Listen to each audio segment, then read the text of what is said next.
Welcome to our channel.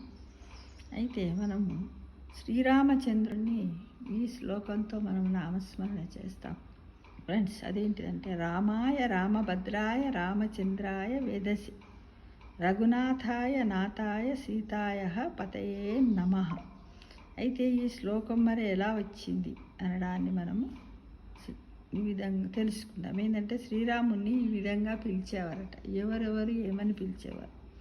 దశరథుడు రామా అని, కౌసల్య రామభద్ర అని, కైకేయి రామచంద్ర అని, వశిష్ఠుడు వేదసే అని, ఋషులు రఘునాథ అనట, సీతమ్మ నాథ అని, అయోధ్యవాసులు సీతాపతి అని పిలిచేవారట. అలానే వచ్చింది ఈ శ్లోకం. కాబట్టి మనం అందరం కూడా దీన్ని నామస్మరణ చేస్తూ ఉంటాం. చేయడం వల్ల మన యొక్క పూర్వజన్మ కర్మ ఫలాలు